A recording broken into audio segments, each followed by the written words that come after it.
Hey YouTube, welcome back.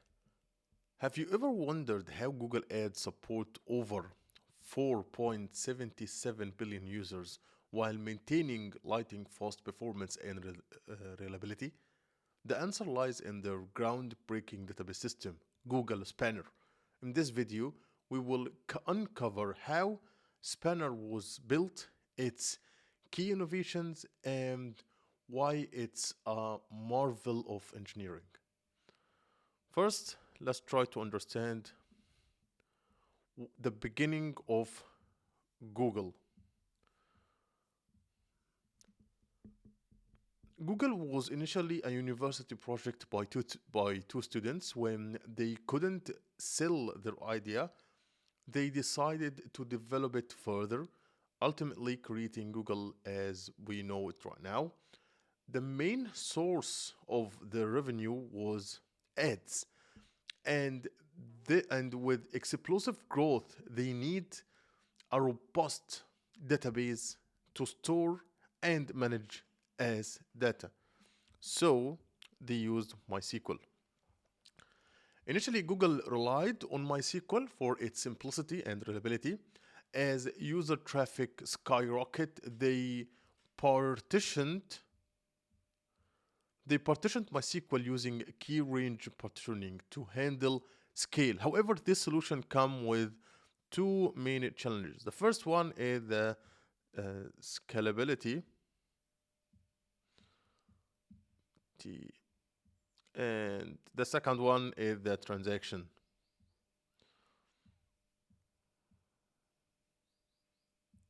Okay. In terms of the scalability, like repartitioning MySQL for growth data needs become increasingly difficult, especially with minimal downtime requirements. The transactions, like managing asset compliance across partitions, was nearby impossible.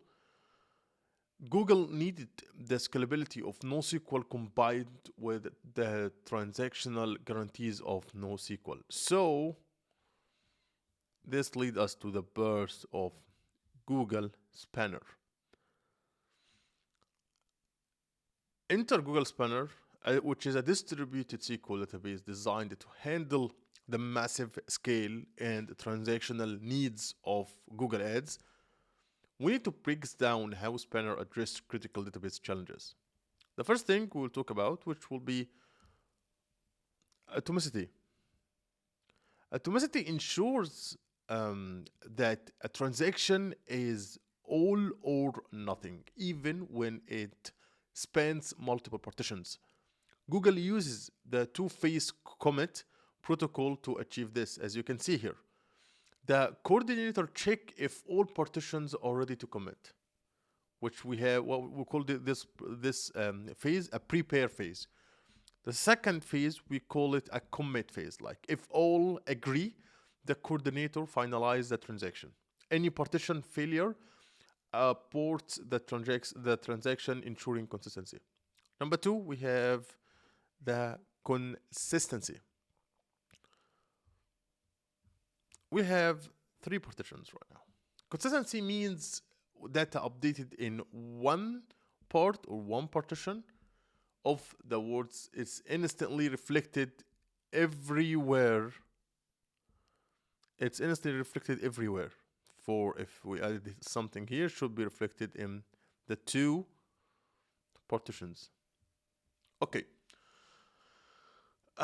Google achieved this through first partition replication, like each partition, like let's say that we have this partition, is replicated across zones for fault tolerance and scalability.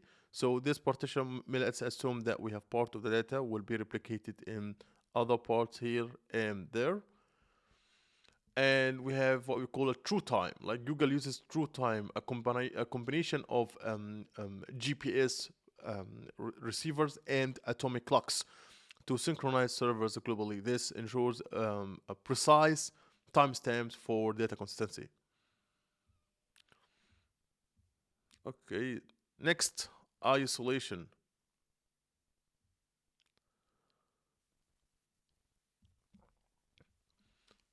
Isolation prevents conflict between concurrent transactions. Spanner uses two techniques. Again, isolation means transactions don't interfere with each other. Okay. Um, Google Spanner uses two techniques. First, we call a two-phase lock. So locks are acquired during reads and write. So we have like a log acquire here in the beginning, and we have here a release lock. Locks are acquired during read and writes and released after transactions are completed. Also, we have snapshot isolation. Like this allows lock-free reads by storing multiple data versions with timestamps, providing a view of database and specific point in time. Next, durability. Durability means the result of a completed transactions never get lost. So the durability ensures no data is lost after a transaction. Spanner achieved this by synchronized write, like data is written to majority of replica using a Paxos. Number two, Google Colossus. As the storage layer, Colossus ensure high performance and data durability. So, the Spanner database server separates the compute and storage layers. The compute layer handles read and writes, while Google Colossus acts as a distributed file system for storage.